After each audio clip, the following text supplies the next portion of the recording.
Bila sebelumnya mendaftar dalam penjaringan bakal calon wali kota Bogor di Partai Golkar, Demokrat, dan PDI Perjuangan, belum lama ini DPD Partai Amanat Nasional atau PAN Kota Bogor kembali mendaftarkan bakal calon yang diusungnya Dedi Arahim ke Partai Besutan Prabowo Subianto Gerindra.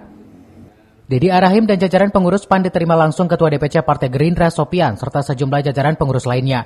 Silaturahmi yang berlangsung hangat ini sekaligus upaya menjalin kebersamaan dan kesamaan visi misi dalam membangun Kota Bogor ke depan lebih baik lagi. Sementara Ketua DPC Partai Gerindra Kota Bogor Sopian menegaskan bahwa Gerindra PAN merupakan sahabat lama yang sudah terjalin selama 15 tahun dalam koalisi nasional. Namun begitu keputusan dan penetapan bakal calon yang bakal diusung Partai Gerindra pada Pilkada Kota Bogor merupakan kewenangan DPP. Intinya bahwa silaturahmi ini untuk membangun kebersamaan kita dalam membangun Kota Bogor di masa-masa yang akan datang. Mudah-mudahan kita dengan Gerindra itu sebagai saudara lama, sebagai saudara lama berjuang.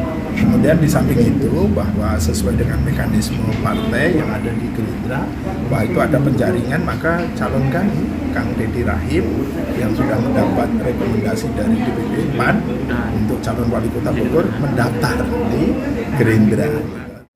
PAN sama Gerindra ini kan udah sahabat 15 tahun ini dalam koalisi nasional ya, terutama memperjuangkan di Prabowo Subianto. Ya kami sangat terima kasih. Mungkin beda mekanisme PAN Gerindra dan jaringan. Kita ingin calon-calon Gerindra ini yang visi misinya jelas.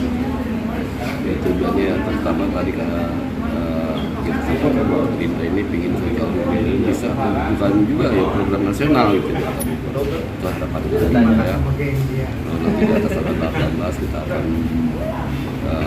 membuat rapat kerja dalam rangka mekanisme kita ke tingkatan yang di atas. Terkait rencana selanjutnya, Sopian bahkan menyatakan dalam waktu dekat Gerindra akan melakukan komunikasi dengan menyambangi kantor DPD PAN Kota Bogor.